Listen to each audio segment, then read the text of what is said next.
Muito boa tarde, amigas e amigos do Oração Ação. Muito bom estarmos aqui nesse nosso grupo de estudos de autoconhecimento, de estímulo à prática do bem, os nossos 3 pilares de trabalho, de aprendizado. Muito bom ter a sua presença aqui. Muito bom saber que conseguimos, com algum atraso hoje, conseguimos chegar até aqui. Hoje falaremos sobre uma polaridade, uma das polarizações mais antigas, impostas mesmo pelo cristianismo, que na Europa se julgou detentor de todo conhecimento. Houve um tempo na Europa, e isso foi transmitido para diversas partes do mundo,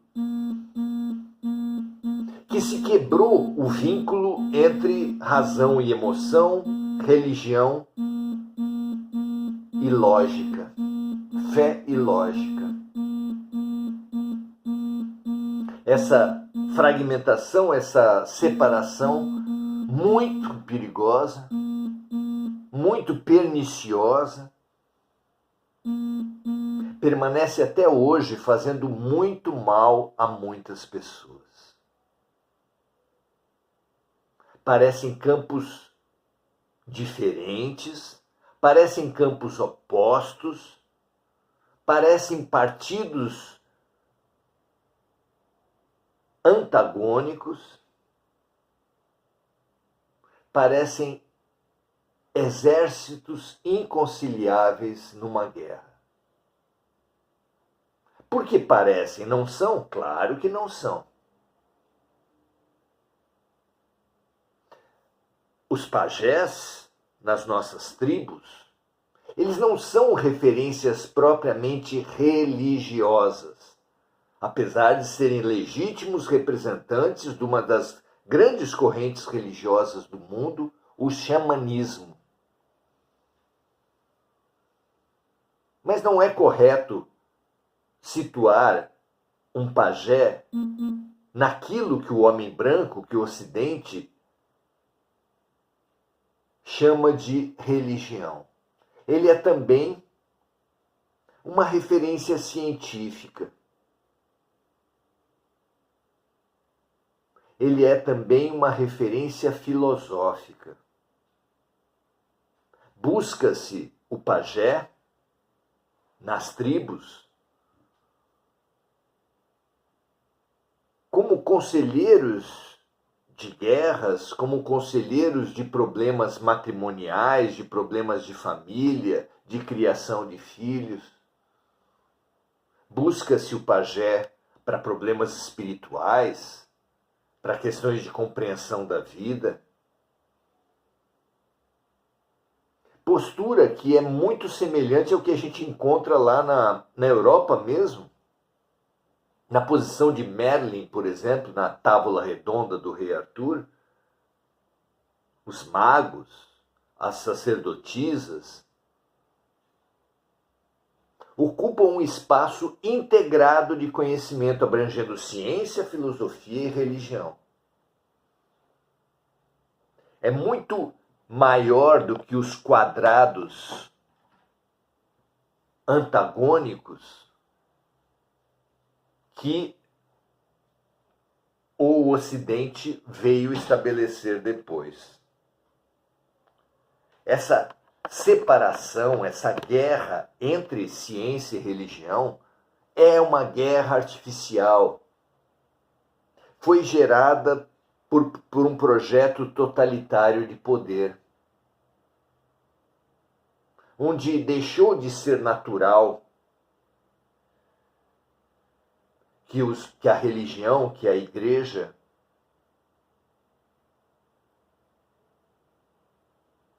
simbolizasse, sintetizasse todo o conhecimento, e ela tentou garantir esse espaço de poder pela repressão, queimando livros, fazendo os cientistas negarem as descobertas que eles tinham feito, perseguindo os filósofos e perseguindo, é claro, membros de outras religiões, como na caça às bruxas, onde paranormais e médiuns foram queimados, a perseguição aos judeus, aos protestantes, o banimento da reencarnação da doutrina da igreja. Tudo dentro de uma pasteurização, de um projeto de poder que ficasse absolutamente na mão deles. Que vamos convir uma igreja que tenha como ator principal os espíritos, que portanto não estão na mão dos médiuns, uma religião que não esteja no poder dos sacerdotes, não era suficiente e até hoje não é, para os mal intencionados, para aqueles que projetam nas religiões ideias de poder.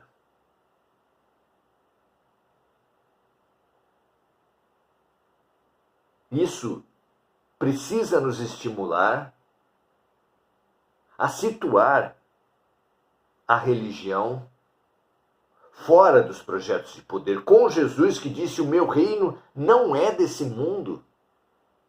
O meu reino não é desse mundo.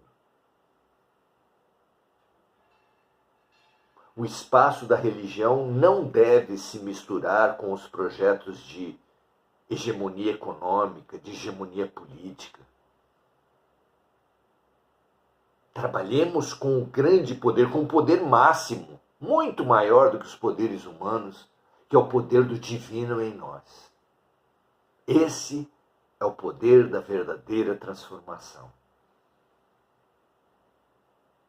Que esse seja o nosso projeto de mudança, de transformação da sociedade e das coletividades,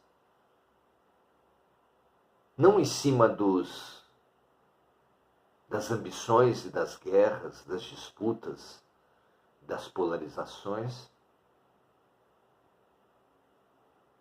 mas na mudança verdadeira, essencial, que é a eclosão, que é a transformação do potencial ao real, dessa fonte inesgotável de luz e de poder, que é o Deus em nós. Muito bom estarmos juntos hoje. É essa questão que foi levada para Emmanuel, nesse nosso O Consolador, Chico Xavier e Emmanuel, na questão 221. Pergunta-se o seguinte para Emmanuel: a análise pela razão pode cooperar de modo definitivo no trabalho de nossa iluminação espiritual? A razão pode cooperar de forma definitiva para o nosso processo de iluminação espiritual? O que vocês acham? Vejamos a resposta de Emmanuel.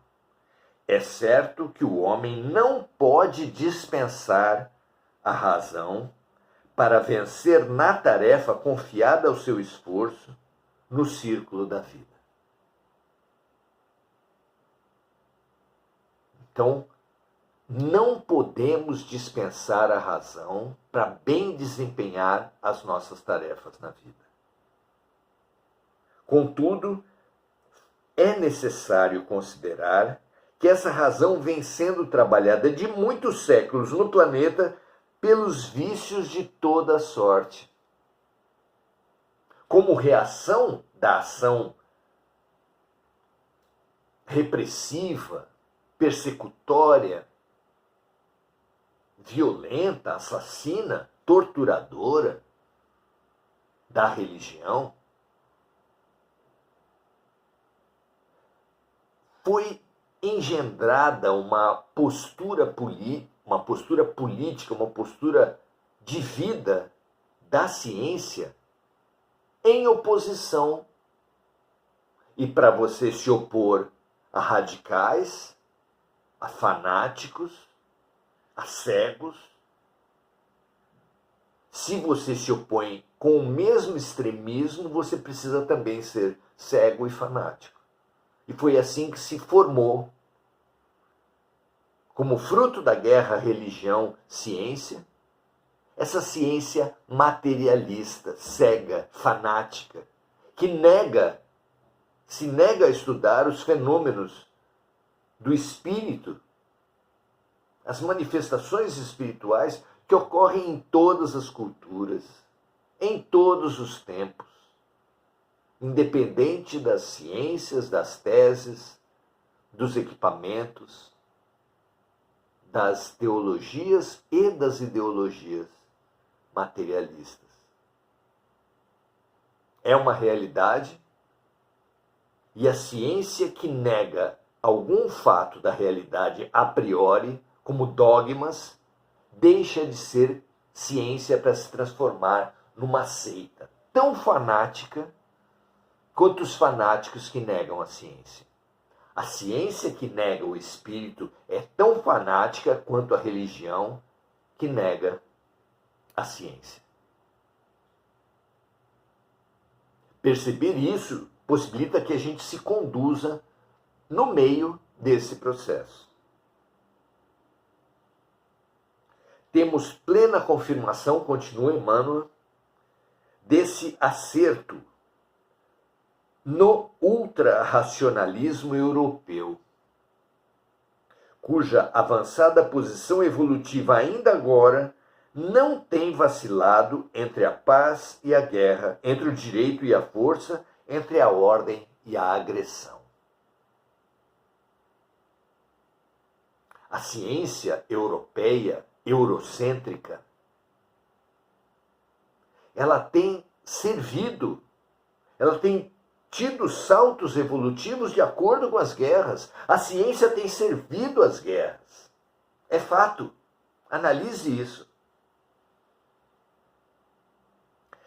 Mais que em toda parte do orbe do planeta, a razão humana na Europa se elevou às mais altas culminâncias de realização e, todavia, desequilibrada pela ausência de sentimento, ressuscita a selvageria e o crime.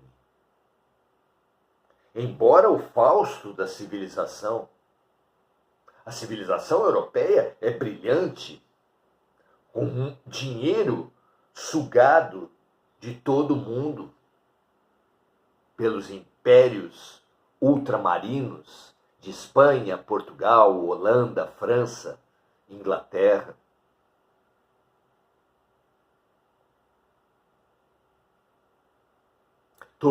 Formou-se ali uma civilização ultrarracionalista, riquíssima e materialista.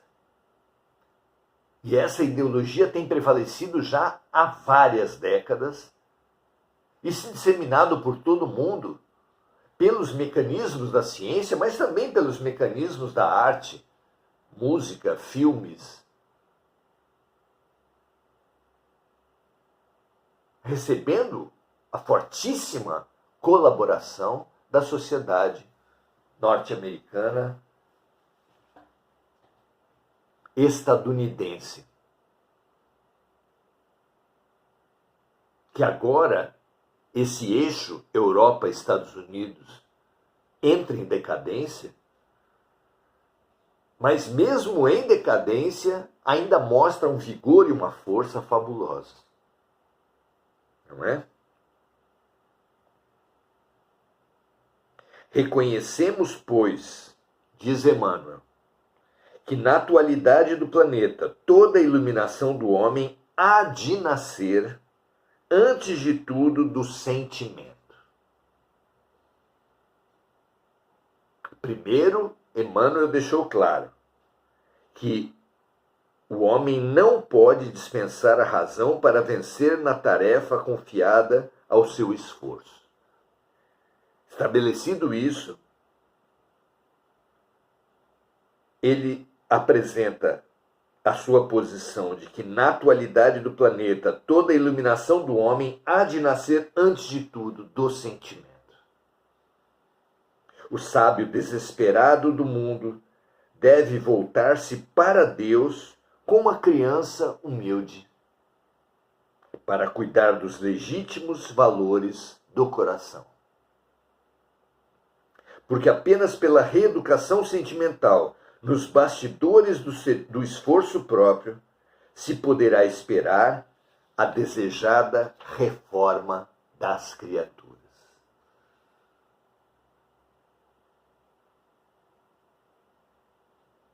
Então, como propõe Emmanuel nesse livro, razão e sentimento são as duas asas através das quais a criatura humana se elevará até o reino dos céus.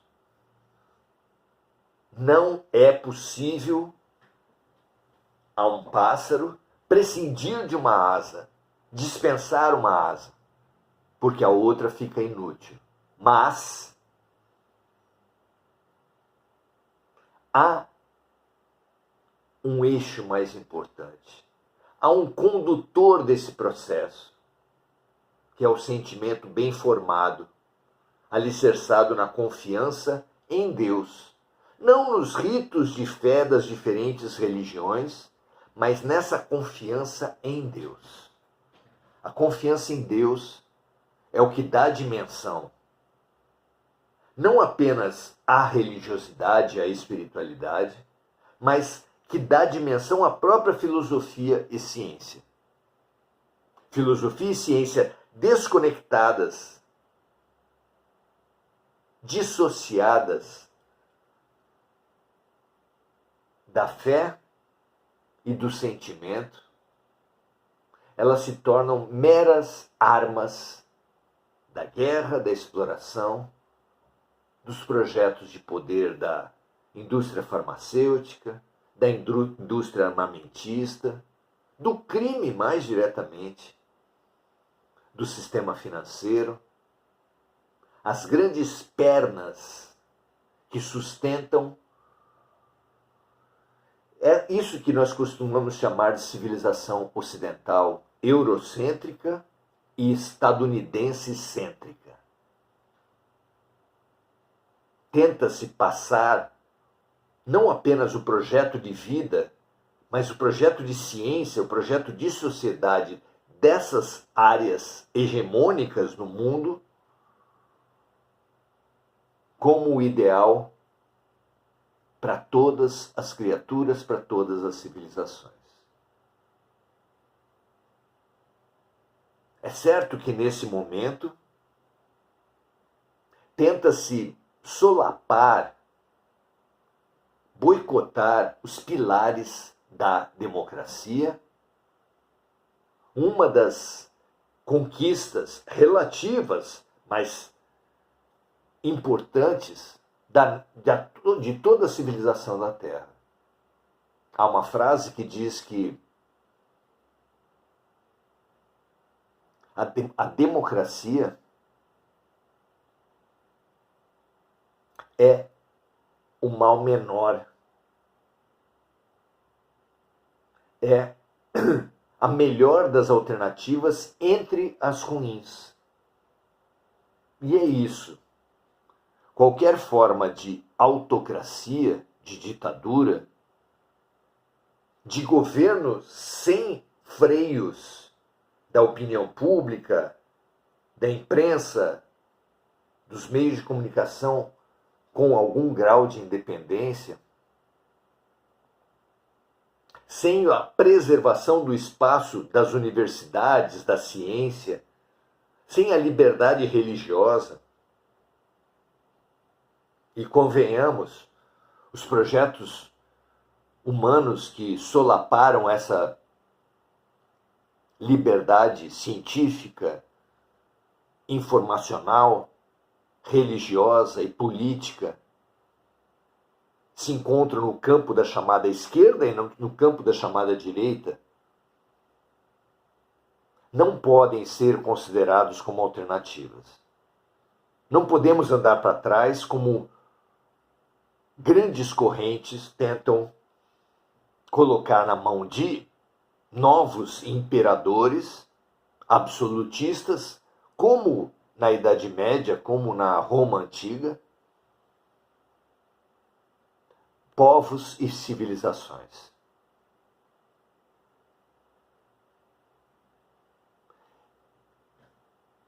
Precisamos avançar. E nesse momento, que os governos se estabeleçam, que a razão se estabeleça, tendo por base o sentimento e a fé. Desde as nossas conduções individuais, de nossas famílias, de nossas comunidades, de nossas cidades, estados e países, até a condução das empresas, dos partidos, das grandes corporações religiosas, de todo o mundo. Não ao absolutismo, não ao fanatismo, não a essa absurda concentração de poder que se tenta estabelecer de volta na mão totalitária de alguns mandatários. É preciso preservar alguma liberdade, que nunca vai ser absoluta nesse nosso estágio de evolução, mas que não pode ser boicotada, destruída por esses delírios totalitários que nós vemos hoje. Apoiados por grandes massas desinformadas que ainda querem encontrar na Terra, em seres tão falíveis e em ideologias tão incompletas como todas as humanas, solucionadores, respostas para os seus problemas, com as quais as criaturas nem sonham em se envolver, querendo que um pai grande, um iluminado qualquer, resolva os problemas da Terra. Isso é infantil. Isso não deu certo. A liberdade precisa dar a cada pessoa diversidade de religiões, diversidade de fontes de informação, diversidades efetivas dos agentes econômicos e das ideologias políticas.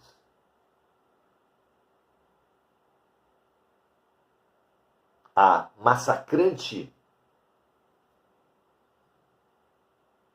homogeneização, a massacrante ideia única que subverte judiciário e parlamento, além dos executivos, que subverte a diversidade religiosa e que tenta manipular os meios de comunicação, é sim um projeto totalitário. Não nos enganemos. Os projetos totalitários e absolutistas jamais deram certo. Moralmente morreram por suas próprias pernas, em práticas de tortura, de massacre, de perseguição, de assassinato sistemático, por toda parte. Jamais houve um governante absoluto em cujo governo não aconteceram deturpações terríveis, como a dos senhores feudais, que tinham o direito da primeira relação sexual de toda mulher que fosse se casar. como dos dirigentes políticos que atribuem a si mesmo a direção religiosa das suas comunidades, que determinam uma religião oficial, que perseguem opositores, perseguem cientistas religiosos divergentes, partidos políticos que não se submetem. Esse caminho não pode voltar. Precisamos manter e ampliar com responsabilidade o espaço individual livre de caminhar por algum dos múltiplos caminhos, que seja dada essa liberdade, porque essa liberdade de se autodeterminar é o que caracteriza a maturidade, o amadurecimento de uma coletividade, de uma civilização. Enquanto que esse grande Pai, que tudo decide por todos, é sinal inequívoco da infantilidade, da consciência mágica, da irresponsabilidade das criaturas e das coletividades. Veja, minha amiga, meu amigo, como é que você vê isso? Nesse emaranhado de notícias, de mentiras, de guerras, as mais variadas e as mais intrincadas, que é o cenário que nós vivemos hoje no planeta. Informe-se, sem partidarizar-se, mas haja em defesa da liberdade, em defesa da pluralidade, em oposição a qualquer projeto de concentração, de poder, de perseguição e de redução da diversidade. Que assim seja, a começar por nós mesmos. Não se deixe fanatizar por uma ideologia política. Não se deixe fanatizar por uma ideologia religiosa. Ou por uma posição sexual, seja ela em defesa da mulher, do homossexual ou da heterossexualidade. Nenhuma ideologia humana tem o direito de suprimir e desrespeitar outras. Assumamos a nossa, mas sempre em compaixão, sempre em empatia, sempre em respeito e em aprendizado com o diferente, jamais pela perseguição, pela supressão, pela eliminação da diferença.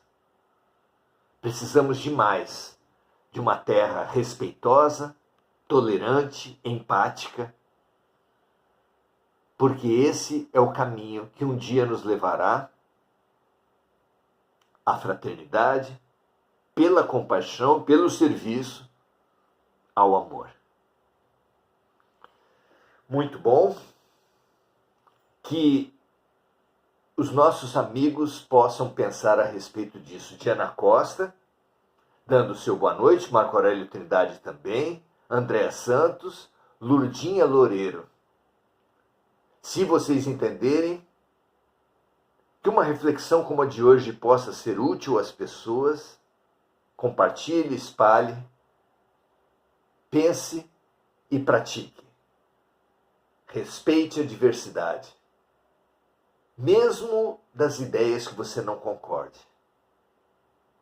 Só não se pode respeitar e tolerar as ideias que querem suprimir a diversidade, que querem desrespeitar a livre iniciativa, a livre condução das pessoas em tolerância aos outros. Só não pode ter espaço de liberdade quem não respeita o espaço da liberdade alheia. Esse precisa ser contido. Se não, nenhum problema com opções sexuais diferentes, nenhum problema com a defesa dos negros, das mulheres, nenhum problema com outras religiões. Os caminhos precisam ser variados, respeitosos, compassivos, empáticos e solidários entre si. Aprendamos e nos libertemos dos fanatismos e das violências, porque esse mundo de fanatismos, violências, domínios está acabando. Que nós nos abramos à paz, e a paz na terra está destinada aos seres de boa vontade. Graças a Deus, paz e luz a todos. Até amanhã.